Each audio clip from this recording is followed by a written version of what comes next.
Hi, this is Shauna, the CEO and founder of Fuel Talent. One of the things I have loved most in my 25-year recruiting career has always been the stories that people tell.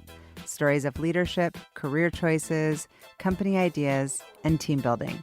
My inspiration for starting the What Fuels You podcast came from being curious about people's lives and wanting to help share their stories. What path brought them to this place? What decisions did they make that led to failures and successes? Who influenced those decisions, and what lessons were learned along the way? I hope you enjoy the What Fuels You podcast. Mitch Gold is today's guest on the What Fuels You podcast. Mitch has made a lifelong commitment to helping patients with cancer, stemming from the loss of his mother to breast cancer when he was just 4 years old. He was the president and CEO of Dendreon, a biotech company that created a treatment for prostate cancer for 10 years. Now he's the managing partner of Alpine BioVentures and the co-founder of Alpine Immune Sciences. Alpine has received nearly $100 million in funding to help fight against cancer and autoimmune disease. Mitch has been named Entrepreneur of the Year, top influencer in medicine, and runner-up for Smartest CEO by Fortune magazine. He's an incredible husband, a father, and a friend. Welcome, Mitch. Hi, Shauna. That was a very nice introduction. Oh, well, I mean, what's the runner-up? Because when I read about this, I was like, runner-up to Steve Jobs and Jeff Bezos? I know who would ever say they're the runner-up, but when you're runner-up to those guys, well, that's why I had to clarify that that, because you're not a runner-up type. But I'm like, holy shit, dude, nice work. Yeah, no, that was a time when the field of immunotherapy was just getting started, and I think the concept of using the immune system to get cancer was very novel. It was a long journey at Dendreon that we kind of decided that we were going to move this program forward, and at the end of it, we proved that you can use the immune system to fight cancer, and as a result, I got the runner-up award. The runner-up. First, second place. Yeah. That's awesome. Okay, so we're to the iPhone. I know you listened to the Dan Levitan podcast. I don't know if you've listened to any others, but I'm going to start with rapid fire, so you know that's coming. You ready? You ready? Okay. What's your dream place to go heli skiing? I would say snowwater heli skiing outside of Nelson, BC, because the terrain is great, but the people are even better. All right. Okay. If you could be from any other decade, which would it be? Like if you were born in any other decade. If I could be born in any other decade. Yeah. I like the decade I was born in, the 60s. Yeah. Yeah. Peace. Yeah. Love. Namaste. Okay. Favorite thing about being from the Midwest? The people. There's an authenticity to the people in the Midwest that's just infectious. And while I think it's kind of lacked in terms of bringing innovative products into the world, the people there are amazing. Yeah. Everyone from the Midwest talks about how authentic they are. Maybe we're not that authentic. I'm like, you have to say it? I'm just kidding. But it is true. I love people from the Midwest. Okay. Are you a paper guy or computer? Both. Yeah. So how do you... I mean, if I'm going to read a long article that is science-based, then I'll use paper, right? Yeah. Because I want to outline it and highlight it. But you're not paperless. You don't live in like a paperless office. No. Yeah. Matter of fact, there's papers all over my office. I want to see. Yeah. I can't believe I've not seen your office. Okay. What is the first thing that you notice about someone when you first meet them? Their smile. You have a good one. Yeah. Okay. And you have good teeth. I've always noticed that you have really good teeth. What TV sitcom family would you be a member of? You like that? You didn't tell me these were coming, Shauna. I know. Well, that's why they call it rapid fire. The Jetsons. The Jetsons. Okay. What are you currently studying or learning about? The thing, I'm really interested in kind of where humanity is going. I really feel like we were talking about this before we started the podcast. I really think we're at this rapid inflection point in terms of where we are on the technical innovation curve. And I feel like we're at such a logarithmic phase that I think humanity is having a hard time keeping up with it. And I think everybody wants to continue to advance society, both in terms of climate change and healthcare, et cetera. But I think there's an unseen cost to that, and I'm worried about that. I want to hear your thoughts on it. I need to learn from you. Okay, we're going to talk about this too, because you know that I'm obsessed with how you parent and how you are as a dad to your 3 boys. But what do you love most about being a dad? You know, being a father is like by far and away the most rewarding thing. You know, it started off when I was teaching the kids to play football and sports when they were younger, and you're kind of the mentor to them and you help them grow. And it's been fun to see that flip, right? Where as opposed to you being the mentor for your kids, where your kids end up really taking the leadership role and kind of bringing you forward. So, Oh, I love that. and so my oldest son, Aiden, when he was in college, we decided we were going to take some educational trip somewhere. So we started off initially with going to a forum at The Economist to learn about kind of global economic issues. And he's not even a nerd. That was my choice. But then he got to pick one. And he picked one that he introduced me to Ray Kurzweil, who, as you know, is kind of a key innovator at Google and has come up with this concept of the singularity where humans and computers become one. And so we went to this global singularity conference, Singularity University in San Francisco for a week. Yeah, I've heard that's amazing. And it was incredible because it was the only conference I had ever been to where you saw physicians kind of deal with global healthcare issues and kind of what's going to happen in society over time. You saw kind of challenges with the climate change that were going on, and then how we're going to deal with that through space travel. So you kind of saw this convergence of overpopulation, healthcare, and how we're going to live on a different planet all come together. I just read that there's like some other planet they discovered this morning. Maybe we should just go. It was called something weird, like P962. It had like a number. How old will we be when we get there? I don't know. Just take me with you wherever you go. I got your number on speed dial. If you could live on any other planet, Shauna. I don't know anything about planets. That's not my thing. I don't know. Jupiter? I have no idea. Okay, so let's get started because you and I will just talk for hours and not get any information out to the podcast. So you're from the Midwest, which I know, Chi-town, right? And so what was your childhood like there? I grew up in a relatively affluent suburb of North Chicago called Highland Park. I was surrounded by families that had done very well, and they all had raised their kids to be kind of high achievers. I grew up in kind of a middle-class family in that part of town, so I was by far not kind of the affluent phenotype. My did that kind of drive you to fuel you to be like, I deserve to have a place here? It drove me, but I also saw kind of the skill sets that you needed to be successful, right? Because you kind of modeled yourself through vicarious learning after parents that you had kind of really respected. And my dad had taken over a business that my grandfather had started. So my grandfather had started one of the first condom manufacturing businesses. Condom? Like rubbers? Rubbers, yeah. It was called Protex. That was a direct competitor to Trojans. Oh, okay. And so that was like, I was the star of high school because I was able to... Of course. Free condoms for all. That's awesome. Okay, I did not know that. And so your mom and dad, I know that we talked about it in the intro, that your mom passed away. She was so young. Yeah, it was. And you were so young. Yeah. So my mom, who unfortunately, I didn't get to know that well, she died when I was 4, just about to turn 5. And she died when she was 26 years old.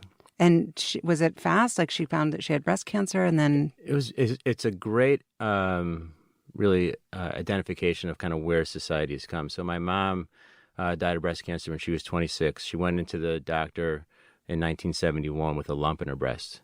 And the doctor said, look, you're 25 years old. There's no way you can have breast cancer. And no history. No, her mother had died of breast cancer.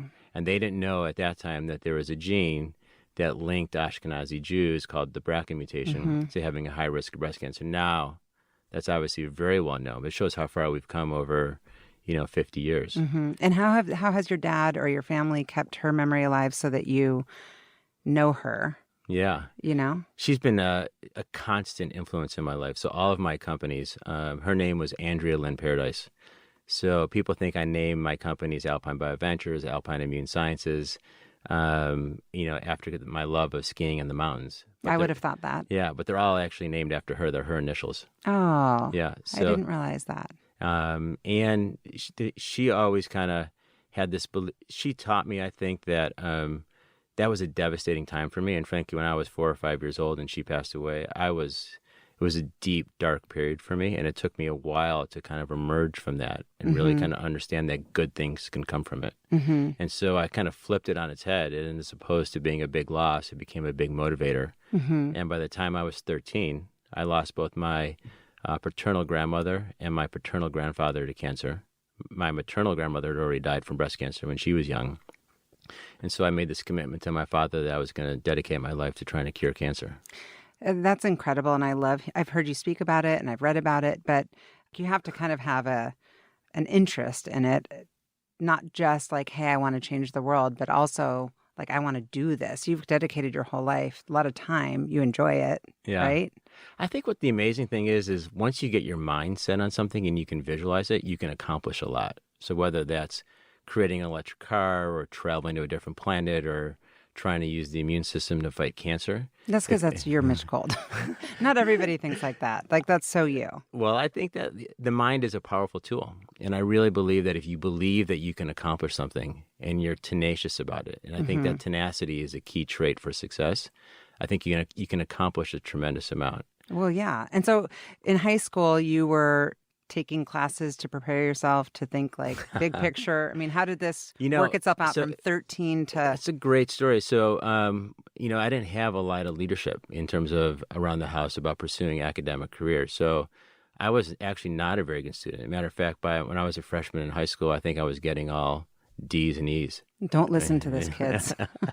And I had zero, if any, interest in kind of, going into academics and certainly not hardcore scientific research like we're doing now.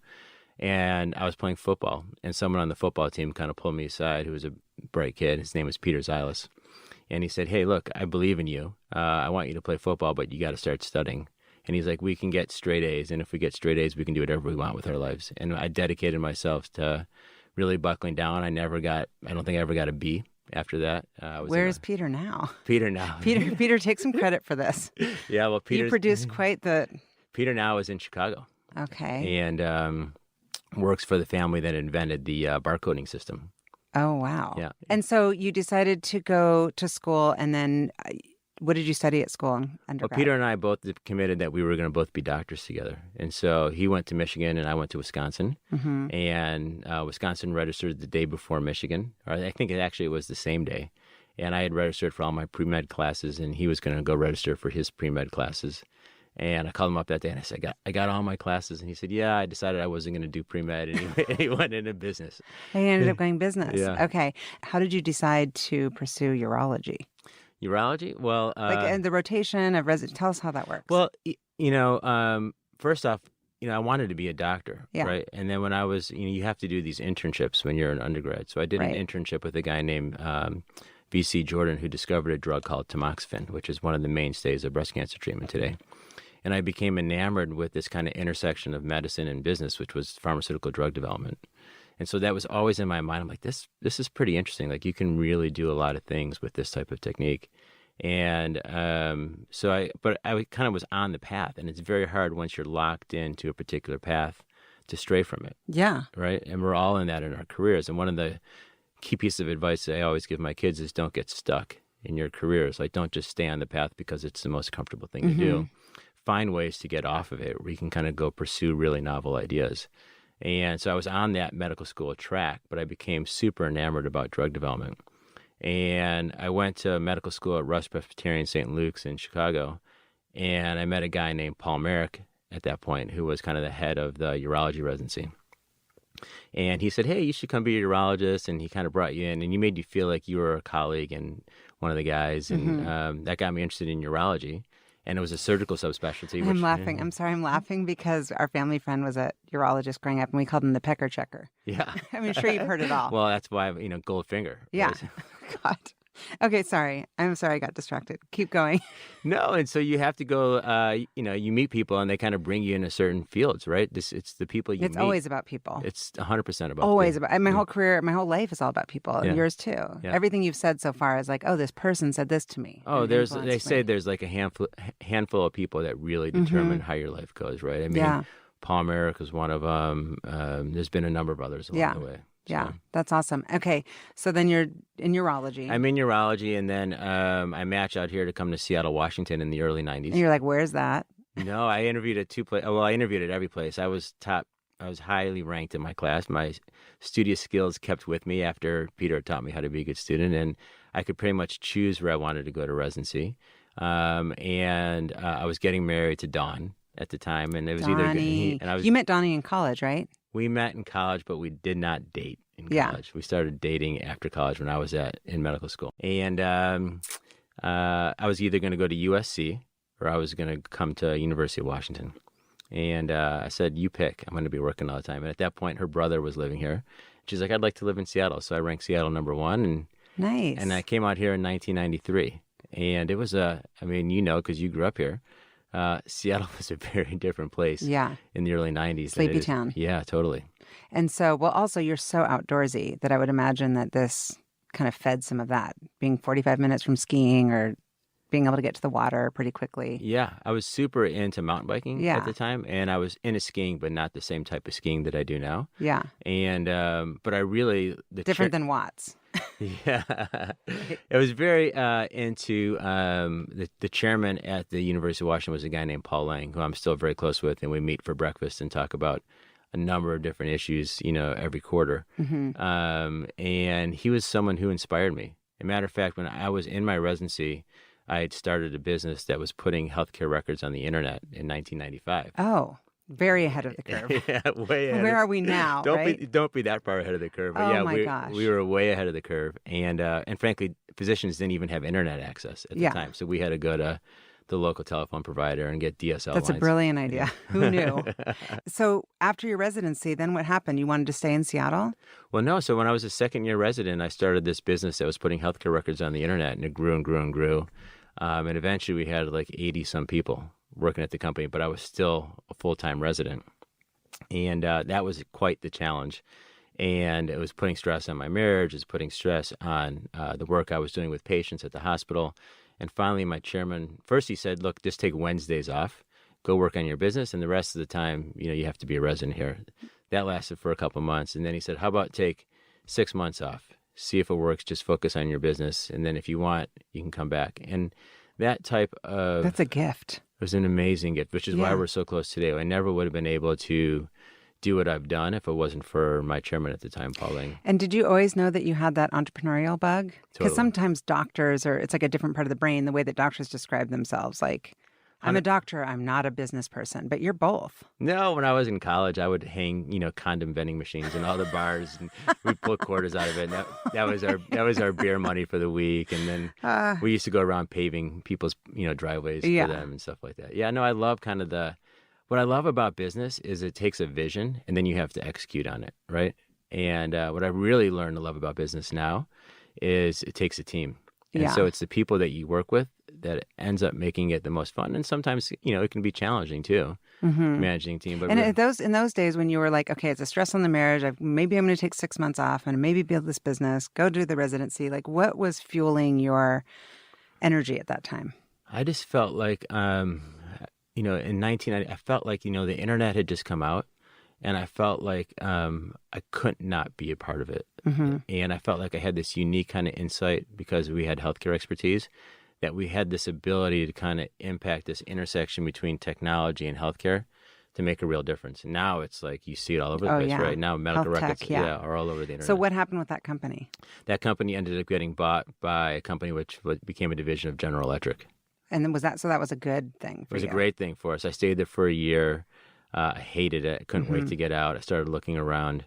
And, frankly, the funny story is I wanted to get into biotech after that and started looking at a variety of different jobs. I actually sent an application to Dendreon, applying for a job there. And What was the job you were applying for? Applying for, I think it was a business development job at the time. And no one you ever would have crushed that. Well, and I never got an interview back. They never called me, and so... Did you just send it in cold? I did. I sent it in cold, and no one ever got back to me. Should have used fuel talent. Yeah, exactly. I was in New York at the time. And one thing leads to another. I'm at a healthcare internet conference in New Orleans, and I'm flying back, and I'm sitting next to a guy on the plane, and this guy, Mark Monet, and I say to him, hey, I really want to get into this company called Dendreon. He's like, oh, it's so funny. I'm an analyst at a bank in New York. And I actually covering biotech? Covering Dendreon. Oh, my God. And I'll make an introduction to the CEO for you, which was Chris Henney. And a week later, I had a job there running business development. So you were running business development. And how did you go from that to running the company? The company, Chris Henney, who is a legend in the biotech industry here locally, he was one of the key immunologists along with Steve Gillis at the Hutch. And they discovered really cytokines, and the whole field of immunology was really burgeoning under their leadership. Had this idea of kind of starting a company in the 80s, which became Immunex. And Chris kind of led that charge, and Chris kind of taught me that he brought me on board. He said, look, you run business development, but I'm not going to stay here forever. At some point, the CEO job is going to open up, and I can't guarantee it, but there may be an opportunity for you to become CEO. And so one thing led to another, and the company ran into some challenges around 2001. What did Dendreon do? Like when you started, and what did they do when you left? It never changed. So when I started, the concept was, for years, this concept of using the immune system to fight cancer was one that was kind of around since really the 50s and 60s. The first guy to think about it was this guy named Coley. He would inject you with kind of bacterial toxins underneath your skin, and you would get these bad infections. And surgeons realized in the 1800s that the patients that got the most serious infections after surgery ended up having the most significant regressions of their cancers, right? Because you're activating the immune system. So Dendreon had this concept that they would take your cells outside of your body, activate them with the protein, and then reinfuse your own activated T cells to fight the cancer. And no one believed that ever was going to work. That was kind of such a long shot. And Chris was a believer. He moved it forward. He took the company public. And the company ran into some challenges in 2001. I took it over and dug through the data and found a pathway forward for the company. And 13 years later, we have a drug called Provenge that's doing $400 million in revenue, helping thousands of prostate cancer patients a year. But much more importantly than that, really started the whole field of immunotherapy and frankly put Seattle on the map for being kind of the leader in cellular therapy. So that was the genesis of Juno and Lyle and all these companies that you see in Seattle now were really a result of Dendreon kind of kicking the can down the road and proving it can be done. And what types of lessons did you learn through like the good times and the bad at Dendreon? That nothing happens without a significant amount of friction. There was a lot of disbelief. I was a very young CEO. I think I was. You were 35, right? I was like 35 or 36. Let's not date you. You look like 35 right now. It's just the sunshine and the mountains. Yes. But it was tough because we were way ahead of the curve. A lot of people didn't believe we can do it. I was frankly an inexperienced CEO at the time, but I was like a dog with a bone in his mouth. There was no way I wasn't going to let this company win. So I fought tooth and nail to make it happen. We had a great team there. Liz Smith, Rob Hirschberg, Mark Froelich. Those were really key people that were able to kind of operationally move the company forward and believed in it. And it really changed the whole field at the end of the day. And what it taught me was that sometimes you don't have to make things as a CEO so difficult, right? You can things can move forward with less friction, but it needs leadership and you need great people around you. And so when you say that it was making an impact on prostate cancer, what were you using to measure that? Yeah. Well, initially they were trying to see if the tumor was just growing, right? It turned out that wasn't the best endpoint for cancer immunotherapies. People didn't know it at the time. But the better endpoint was actually the one that's most obvious, which is, are you living longer? And that's a novel concept, believe it or not. Prolonging survival was not an endpoint that the FDA typically looked at. It was the most important endpoint, but it took a long time to get there. Typically, companies were going after, can you just stop the tumor from growing? And we were the first company to really show in the prostate cancer space that we can get patients to live longer on an immunotherapy. And that concept was new, and that really changed the whole field. So now all the immunotherapy trials are based on survival.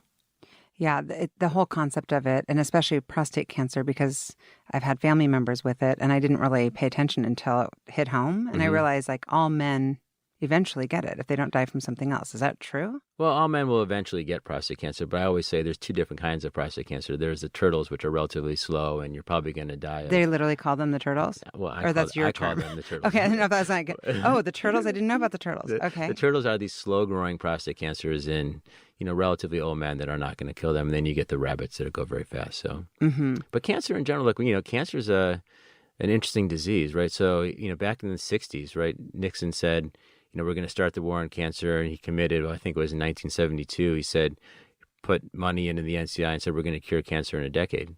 And 10 years later, when we hadn't made a real dent in cancer, people got discouraged. And I think that mindset has changed, right? In this attempt to try to cure cancer, which we may do, I think the real shift has been, can you kind of turn it into a chronic disease like we've done with HIV? So cancer to me is like one of the most important things as a society 100%. We need to focus on. Right? Well, everyone's been touched by it. Yeah. I don't know anybody that's not been touched by it.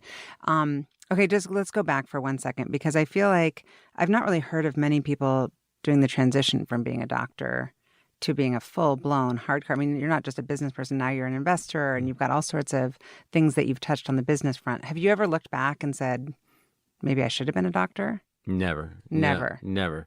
No, I feel Because really... you're my friend I think of as like I call if there's like a doctor question. Like you've stayed relevant in that way. I feel like half my business is being a venture capitalist and CEO, and the other half is helping people that have some bad diagnosis. Well, also because I think that so many people, you're such a good person and you've done so much for other people that you've got a nice network of friends and colleagues who would do anything for you. And so I also think of you as like, God forbid something happened, I'd call Mitch and you would know who to tap into. It's funny how many calls I get, for that type of help. But you are definitely that person. I've called you, and I know that you're dealing right now with a good friend, a mutual friend that's sick.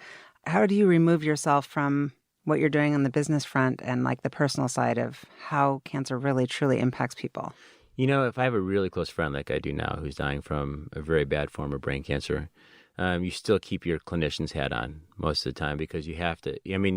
You don't want to totally do that, but you want to make sure that you're making the best decisions for them when you can. And sometimes when emotions come into play, that gets tougher.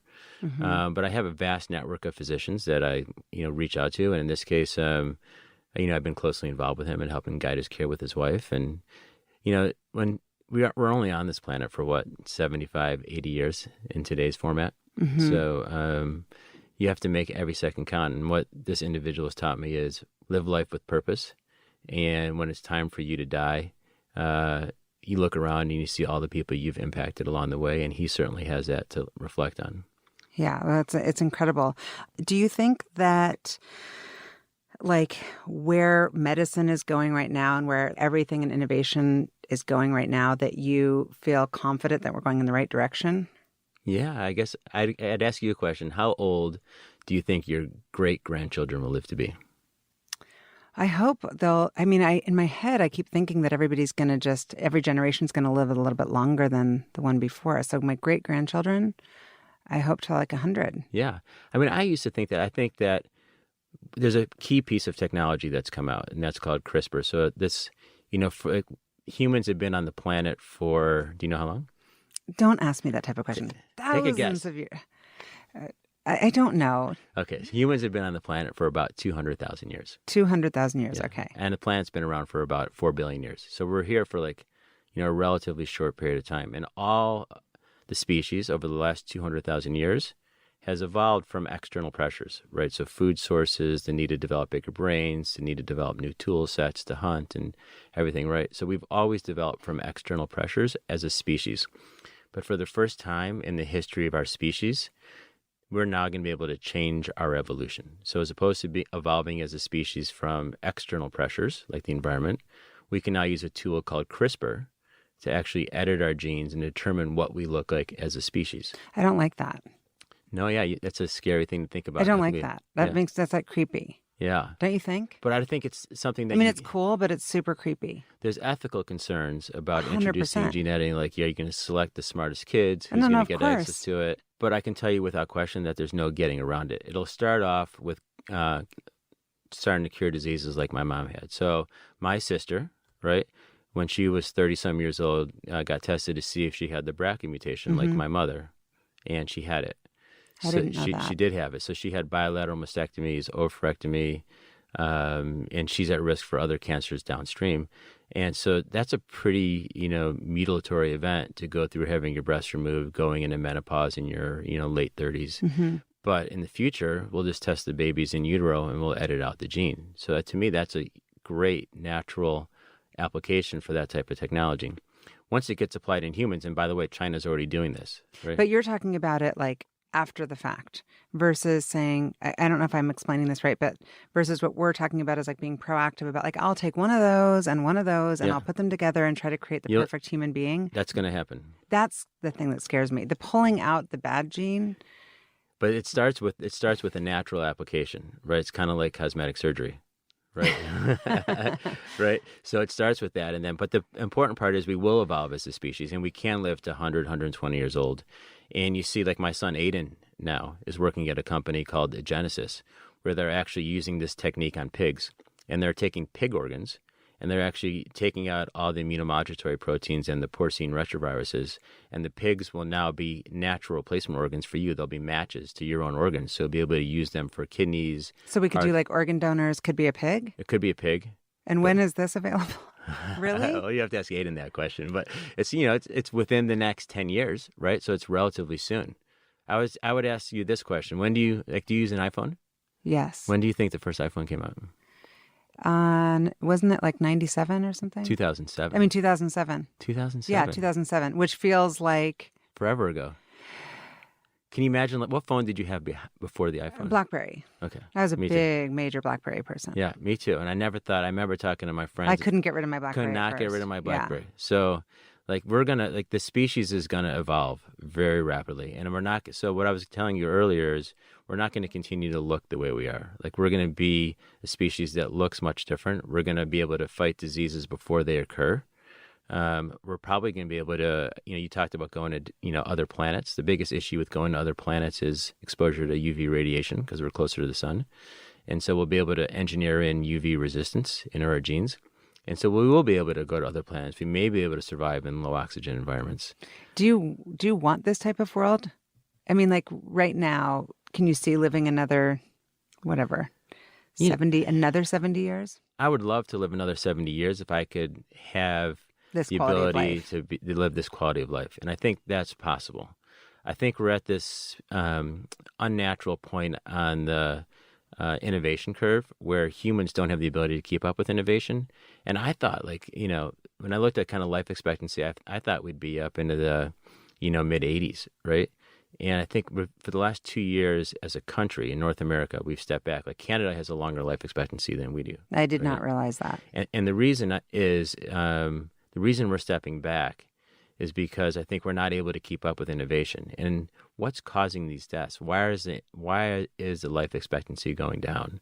And I think one of the main drivers of that is kind of societal pressures. Like all the social media that's out there now is causing people to think about how do they keep up. And so you're seeing more death from suicide at a young age. Anxiety, depression. Opioid deaths, yeah. So that's a big challenge that I think we're going to need to grapple with as we and as a society. Like if humans can't keep up with the innovation curve, then humans will probably be replaced by some syngeneic organism that's a blend between computers and humans, right? I feel like I'm getting scared. Can we get a cocktail? Open that whiskey. Yeah. You're freaking me out. Yeah, we need to open that whiskey. We need to open the whiskey. I brought Mitch some whiskey. Okay. So, can we switch subjects? Because I really am I'm sweating. Yeah, it's because the air conditioning's not on. So tell me about Alpine. You said it was named after your mom's initials. And how did you come up with the idea? Like a lot of people would have been like, hey, I made some money. I'm good. I'm going to go ski and take the family and go chill. But you're so driven and focused. And not only have you done that, but now you're doing the venture capital. Yeah, well, we've done a number of companies out of the venture firm. Yeah. So we did Alpine Biosciences, which was one of the first companies that we funded, which was a piece of technology that we licensed from Sandia National Labs, which is a lab from the Department of Defense, and it was a nanoparticle system to kind of deliver proteins directly to cells, and we sold that. What does that mean? Tell me in layman's terms. Yes, like you're talking to Layla. One of the biggest challenges is delivering therapeutics directly to the cells types that you want to get them to and not giving them systemically. So with nanoparticles, which are basically small little particles, you can potentially target them to specific cell types. Okay. That company we started, and within 9 months, we had an offer for it to be bought, and we Cascadian Therapeutics bought it, and we sold it to them. And they're now part of a local company here called Seattle Genetics. Got it. Another company we started was a company called Mavu. Was had a fabulous management team behind it: Mike Gallatin, Clayton Knox, Greg Deach. We founded that company with Fraser Healthcare to find a way to create an orally available way to upregulate your immune system for cancer. Very specific pathway in the immune system. It was really betting on the team. So what does that mean exactly? So I'm a person with cancer. And so you have two different arms of your immune system. So, the species has been around for 200,000 years.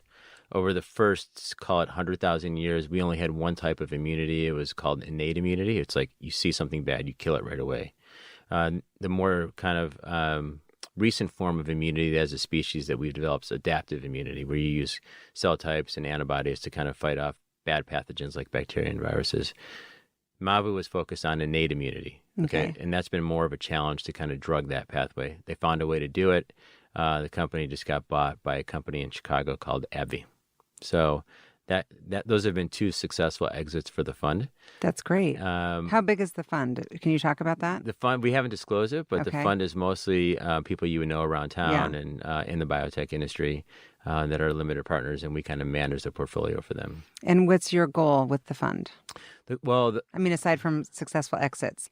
the bigger goal with the fund is to to really kind of fund the next generation of biotech entrepreneurs, but really to make a bigger impact on science as a whole. So we didn't really kind of get into it to go after one particular field, although my expertise is in immuno-oncology.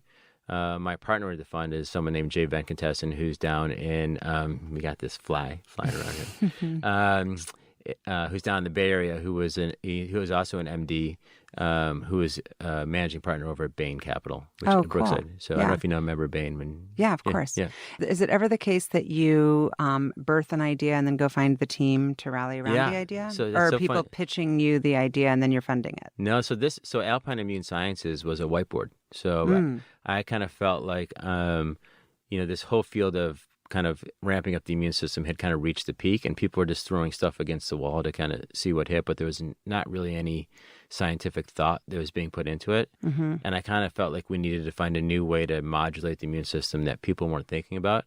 And by chance, at some point in time, one of my son's friends who he plays lacrosse with, his dad called me and said, "Hey, there's these guys, they're leaving Amgen, and they have this idea, and they really want to pitch you on it to see if you'll fund them." And so we met with them. The idea wasn't exactly what we wanted, but it was close enough. And we kind of sat down with them for 9 months. We said, "We think your science can be applied in this fashion. We'd like to use it this way, and we'll seed fund you." So we seed funded them with about $1.2 million of seed capital. And then 9 months later, we did a big deal with another pharmaceutical company. Which That's kind of awesome. And when do you normally come in? Not seed round? No, we're almost always. We like to do seed round if we can. And do you take a board seat? We always almost always take a board seat. Yeah. That's awesome. How many portfolio companies are there right Well, now? most of them have exited now. Yeah. So there's two other portfolios. Yeah, I tell you got that Midas gold touch. We have another company called Arvo. We have a company which is a prostate cancer company. Mm-hmm. We have a company called Angion that's looking at kidney injury after going on bypass or transplant. Those are And what's aside from trying to impact science and cure cancer and have a major legacy that you're leaving, like what's keeping you up at night right now with your business? I think, with my business right now, I feel like Alpine Immune Sciences is at the cusp of it reminds me a lot of Dendreon, to be honest with you, which is we're going after such a big nut. Like the diseases that we're going after are serious inflammatory diseases like lupus, Sjögren's disease, graft versus host disease. When you get a bone marrow transplant, the graft react against the healthy tissue in the body. And then we have a really novel cancer drug. And I kind of feel like the company's at such a key inflection point that it's getting ready to take off. And I'm just like super excited about seeing where it goes. Mm-hmm. I don't stay up all night about it. We have a great team. So the team that's at Alpine is led by a fabulous scientist named Stanford Peng, who's been around the block a few times. We have a great business development team. So what I've learned over the years is you hire great people and I'll let you sleep at night. Yeah, and let them do their job. Yeah, just stay out of the way and kind of let them go. And so how do you spend your time right now? I spend my time guiding the strategic vision at Alpine. I guide a lot with my portfolio partners on companies they're working on. So I spent an hour on the phone this morning talking to my partner about a company that he's at and kind of helping him through some hard times that he's dealing with at a particular company. Mm-hmm. But it seems like you're also really good at the people side. The people side is the best side. There's something about a secret sauce, like in terms of like developing people and empowering them, that allows you to create things that are kind of beyond expectations. Mm-hmm. I see you like writing a book. First of all, I told you that on the way in. I also see you being a professor. I can see you being, I learn every time I'm around you. I love, I teach science over at Simon's School at SAS. Oh, you do? Yeah. Just once a year, yeah. I love it. Once a year. Yeah. I go and I teach a class like on kind of where science is going over a period of time. And the kids, like you go in there and I was talking about CRISPR and gene editing, and these kids these days, man, they get it. Like they are all over it, especially at that school. Like they know where the world is going and they immediately hopped on the same issue that you did, which is ethically, is that okay? Right. Yeah. And so I think like, to me, teaching, you learn more when you teach than at any other point because number one, you have to prepare. Yeah. And you're talking about the kids these days because, Simon and Max are the same-ish age and talking about how much they get it. I think it's this weird thing like, yes, we hate social media. Yes, we hate how much is coming at them. and you think about the things they have to deal with, like, God forbid, there's a school shooting. But they're also waking up and they're seeing real-time news. Yeah. Imagine that for us in We- like ninth grade, that you're like, oh, earthquake and blah, blah, Yeah. stuff that gives you anxiety. Yeah. I think, that's the advantage is they are getting real-time news. The question is, how are they using it, right? Yeah. And I think it's up to us as parents to really determine how do you want your kids to filter the news and the information that they're seeing. Like, I'll email Aiden, once a week and say, hey, what's the best podcast you've listened to this week? And, he usually tell me what's going on. But how do you get them to do it? I think it's their peer group. And I think, as bad as social media can be, the flip side of it is it can also be a big motivator for the kids if it's kind of used in the right context. And as you know, I mean, we're talking about the kids now, and that's probably my favorite, is seeing you as a dad. I feel really lucky that we're friends and that I get to see you like that. Like, you seem very intentional about it, in that you want to be a teacher, but also a friend. And what types of conversations do you have with them? Yeah, I would say being a parent is one of the hardest jobs. And it's also by far the most rewarding job. And it's the one that pays kind of the longest term dividends, right? And look, my friend who's dying right now, right? When his kids dropped out of school, they left kind of big travel expeditions to go hang out with him. And you only hope that your kids will have that love for you as you're going through things in your life, right? So the conversations I have with my kids they're very different. The ranges from Aiden, to Simon. Simon's only, 15 years old, and Aiden's 24 years old. But we'll talk about with Aiden, where the world is going from a political perspective, what candidates he likes, how he sees the industry going. He may criticize me on things that we're communicating about the company and give me advice on that. That's great. Or Noah and I will listen to podcasts when we're driving together, and we'll talk about things, and then we'll just talk about life. Like, we try to take one family vacation a year. You always spend quality time doing physical activities with them too. I mean, you're out mountain biking with them and skiing, and that's quality time. They're not on their phones. Oh yeah, we're not on our phones at all. So I love the beautiful part of being in the mountains and mountain biking with anybody, right? Particularly your kids, is it's real, right? And so one of the key things is most of the world we live in is artificial, right? So currency is artificial. Continents are real, but countries are artificial, right? It's man-made. Religion is completely artificial. This is such a crazy concept. I never thought about any of this. But the natural world is so real that when you're in it, you can't help but kind of feel alive, right? And so when you go through those experiences together, that's really outside of your control. It's not a controlled environment. You tend to really grow close with not just your kids, but whoever you're back there with. And that experience, that natural experience where you really live life, is one that I cherish with my kids probably the most. What are you most worried about for them? Yeah. Like, what kind of world we're living in? Well, there's no doubt that we're living in a very divisive world right now. When I think about my kids, I think there's a couple of things. One, you can't deny what's going on from a climate perspective. And climate change is real. And if you look at kind of the data coming out of the observatories in Hawaii, for example, you were seeing a real rise in global temperatures. And rolling those back is very concerning to me, and the U.S. has to play a central role in that. And one of my sons, Noah, actually worked at a company this summer called Level 10, which is kind of like a big web consolidator of clean energy, and uses all these different developers of clean energy projects and then resells them to companies like Starbucks or Amazon or Nordstrom, so they can make sure they're using clean energy in their businesses. So I think climate change is one that is going to be central to what the next generation and my grandkids' generation really looks like. And if we ignore it, it's only going to get worse. And I feel like it's accelerating. The other part, I think, is education. We all send our kids, or most of us now send our kids to school. And most of them go on to college. And college has become, in some ways, it's irrelevant? I would say it's been commoditized, and I question whether it's worth, spending hundreds of thousands of dollars a year to send our kids to college if they're not getting a technical degree. And it's frustrating for some of them to go to school when they see the whole world progressing. At least for my son, Aiden, he's like, I'm wasting my time here. I completely get that. I want to get out and I want to kind of change the world. And here I am kind of studying, literature. I'm conflicted by it because Max is very practical. And he's like, why do I need to learn about Iliad and the Odyssey? It's not going to be that when I grow up, Mom. I want to be in business. And as a recruiter, I'm thinking, well, we need to give you the most options, which is sadly reflective of looking at what schools people go to, kind of like indicates how smart they are, but it's so ridiculous. Do you believe that? So do you think? No, I'm not a recruiter that thinks like that, but there are plenty of, I mean, especially when I was in New York, they would start with, let's look at one of the top 10 schools, and then we have to open up the funnel. But we start with kind of the smallest selection that we can. Yeah, you had Dan on your podcast. I would say one of the key things for going to the Harvards and the Dukes and the Princetons and the Yales is the networking. Oh, 100%. That you make there. Yeah, right? oh, for sure. I would say that the technical education that you get there is probably very similar to other, state schools that are strong, like Michigan and Wisconsin, UCLA, right? But the networking that you get there is exceptional. So the question is can you replicate that at other schools? And there's no doubt in today's world that you can replicate it out of school. Yeah, no, you can do it very easily. Yeah, I mean, if that's the skill and the muscle that I would want my kids to learn, like the high EQ, understanding people, I think is just as important. Yeah, so I think education reform and kind of changing the system to be, as Max said, more didactic, more kind of hands-on learning will motivate kids and allow them to go into fields that they really want to study, right, and learn more in.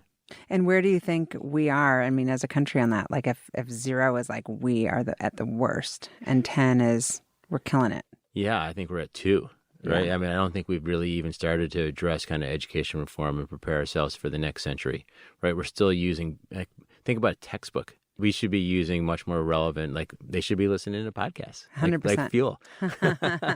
What fuels you, kids? Yeah, no, I completely agree. Yeah. And also, I know that you like to put yourself in kind of crazy situations. Mitch and I are both, for the listeners, involved with Brothers for Life with Israeli wounded soldiers. And some of them have gotten new prosthetic legs, and Mitch took them out to like the backcountry. Okay, let's go, let it rip. And I know that you do that with your kids too, and kind of push people to push themselves. Have you ever gotten in a scary situation doing that? Yeah. I think you know the story. Like you're still putting yourself at risk all the time. Yes. So there was a story where I went out on a ski tour with a buddy, and I had my beautiful dog Boaz with me. And is Boaz still alive? Boaz is still alive. I haven't heard you talk about Boaz in a while. Well, we're going to clone Boaz. Oh, God. Oh, my God. Let's just have Boaz get together with Marley. They'll make a cute little baby. It was a classic exercise. We went on an easy ski tour with a buddy on an early season ski day.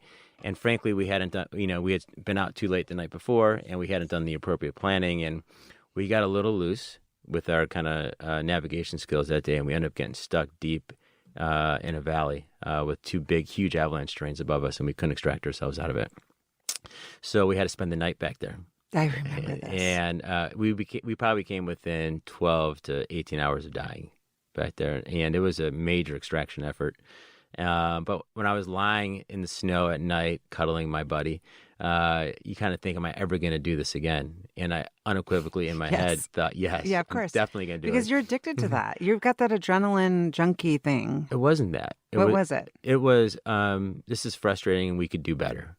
And I felt like I brought my whole ski team together that I go backcountry skiing with. And I said, we've been pushing it because we're good skiers, but we haven't been educated the way we need to be. And we all went and got our level 1 and level 2 avalanche certification and became much more deliberate in the way we spend our days out in the mountains. And as you're talking about this, I'm just seeing, like, is there a correlation with you as a leader in the way that you lead your company this way? Like, hey, we can do better. Let's learn from our mistakes. Like, how have you gone about building culture over time? I think so. What I see a lot, there's a lot of money out there right now. And money is being thrown around at, very good management teams with, perhaps not so great ideas. Or the other way around. Great ideas with terrible management teams. That's really the formula that most VCs are using right now. Is they're throwing money at really good teams and saying they'll figure it out even if it's a shitty idea, and that's probably true. Good management teams will find a path forward. With my management team, I think mediocrity is a place where a lot of people kind of end up, but it's also the most dangerous place. So. What I really try to get our team to do and what we're pushing for right now is, you can swing for kind of the doubles and the singles, but it's not that much fun. It's much more fun to do what we did at Dendreon, which is to change a whole field. Yeah. And so I try to get my team to think big and make. And how do you do that? build in a concept that failure is not true failure. Like you have to, if you're not really failing, then you're not really trying. Like you have to accept failure as a consequence of creating great things. Mm-hmm. I love that. It's true. No, it is true. And also, that's the only way to learn. It's the only way to learn, and in our industry, it's the only way to create really special products, right? Yeah. Every really great product, every really meaningful, transformative event, it was really the event of someone pushing it forward in the face of a very high probability of failure. Yeah. Are there any CEOs, not necessarily in your industry, but just in general, that you admire? I mean, it's hard. Don't say Elon Musk. Well, I am going to say Elon I've had Musk. like 5 people that I've asked about. What do they admire about him?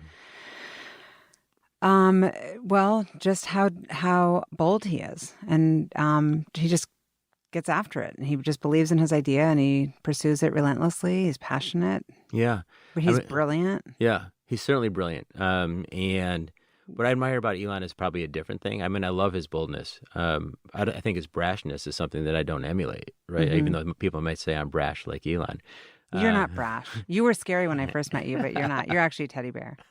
You're yummy. What I love about Elon is he saw something happening before other people did, right? And so if you look at kind of the world today, we live in a very kind of what technology has done. It's completely shrunk the planet down. I remember when I was in college, I did this program called Semester at Sea, and I circumnavigated. Oh, where'd you go? I circumnavigated the globe. I can't tell you everywhere I went. It would take the whole podcast, but we went all over the world. I never really been around the world. Is that like a 6-month deal? It was like 4 months. Yeah, I have some friends who did that. And my oldest son did it, Aiden, and my middle son, Noah, just finished it as well. It is an eye-opening experience when you travel the world by sea, right? And the reason is you come home and you realize that it's a small planet, right? It's a really, really small planet that we need to take care of. And I think what Elon saw was that the planet is being shrunk, and we need to find a way to deal with the climate change issue. And he brought that together with really kind of amazing engineering and created a product that, to me, was very exciting. And you couple that with kind of what he's doing with SpaceX and the fact that we can't live on this planet forever and we need to go live on a different planet for a variety of different reasons. Like, let's say we do live to 120 years old, right? Which planet do you want to go to? You asked me. I don't want to live on another planet other than this one. I love this planet. It's got water and mountains. And I was just thinking the other day as I'm driving out to Boulder, like, Noah and I both said, this is the best planet. It's the best planet ever. Who wants to, like, it's just nice. Like, and I don't think you can take it for granted. Where are you learning all this stuff that you learn? I mean, what are you reading? What do you do as your rituals? And don't compare yourself to Dan Levitan, because his were nuts. I was just asking casually. He's like, these are my... Oh my God, shit. Dan Levitan made me feel like a slouch. I felt like such a schlub after that one. Yeah, no, Dan's amazing. A slouch and a schlub. I tend to pick up a lot of different books and maybe not finish all of them, but I grab a bunch of ideas off of them, right? So whether it's Sapiens or Homo Deus, those are kind of key, books that have kind of come out recently. Right now I'm reading this book by Thomas Friedman called Thank You for Being Late. Have you heard it? I've heard of it, but I don't know. Fabulous. I don't even know. Oh, it's wonderful. It's I love the way Thomas Friedman writes, and what's it about? It's really about kind of where we're going from an innovation perspective.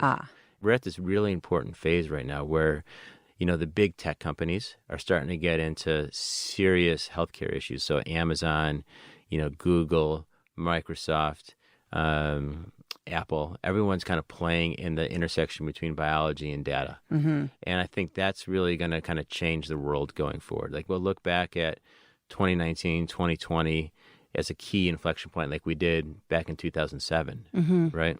And do you think that all the government regulations that they're talking about with these large companies, are you for it, against it? What do you think? I don't have a strong opinion on it. I think that too much government regulation is going to stifle innovation. I think we should be very careful about that. Mm-hmm. At the same time, I think that like, who would you trust? Like, what do you trust most on the web? Like, if you were to go to one Amazon. Yeah, Amazon. So I know what I'm getting. Yeah, you totally trust it. I do. I feel the same way. And I think, like, you're going to see Amazon. With what they're doing with the insurance industry right now, they're going to be a major player in healthcare. Yeah. 100%. So you got your eye on them. I think that they're the ones that are probably at the, people don't see it yet, but they're going to be the ones that really you'll trust to put your healthcare data mm-hmm. on an Amazon website. And then the question is, what does that mean to you? Yeah. And so you also said that you're asking your sons, the conversations that you're having, what podcasts they're listening to. What else are you listening to? Believe it or not, I like Joe Rogan. Okay. I really like, so Aiden turned me on to this Yuval Ravikant. Do you know him? Is that the one that the guy who's doing the Twitter quick? Yeah. Yeah, I'm listening to that one also. I love that one. He's fabulous. He's really good. There's so many in my phone, though. This is the problem with podcasts. He has some really interesting concepts. I love this guy, yeah. And Joe Rogan, like the Elon Musk interview with Joe Rogan, I thought, like, you can criticize that for everything you want, right? But if you really listen to the details of that interview, it was incredibly clear that Elon had a huge grasp of the science and the engineering challenges that he was working with at SpaceX and Tesla, and that's unique. I bet you can bring a lot of CEOs in that don't have that technical grasp. It reminded me very much. I remember when Gates came in to talk to the biotech community. It must have been in kind of the mid-2000s. And we all were kind of sitting there like, what's Bill really going to know? Yeah, how does he know? How does he know? He doesn't know anything about biotech and all the complexities. And sure enough, he's up on stage, and 5 minutes in, he's talking about GMP manufacturing and the complexities of creating biologics and some of the challenges of cold storage. And it's like... Yeah, he's running circles around everyone. Yeah. He's smart guy. Pretty quickly, yeah. Smart guy. Yeah. The ultimate question is, what fuels you? What fuels me is being a lifelong learner. I think it's a bigger challenge than, like, it's a word that's used commonly, but to really be a lifelong learner, you have to be very kind of diligent and, like, being proactive, associating with the right people, trying to push yourself outside your comfort zone. Because I think so many people, particularly as you get older, and particularly if you've made enough money, they don't. You kind of phone it in. They kind of phone it in. And I think to kind of push yourself outside your comfort zone is the most important thing. And I think if you can do that, you will be a lifelong learner, whether that's learning how to climb new mountains or build new companies or form better relationships, be a better parent. Like those are all things that I think make me excited about the next day. Yeah, I love that. I agree completely. Thanks for being on the podcast. It was fun, Shauna. You're the best. Thank you for listening to the What Fuels You podcast. Be sure to subscribe, rate, and review on iTunes, Google Podcasts, or Spotify, and follow us on social media to keep up with the latest news and episodes. You can also contact us at podcast@fueltalent.com to provide feedback, ask questions, and share topics or guests you would like us to cover in the future. We hope you feel inspired by our guests and that we have helped fuel your day. Join us next time for another episode of What Fuels You.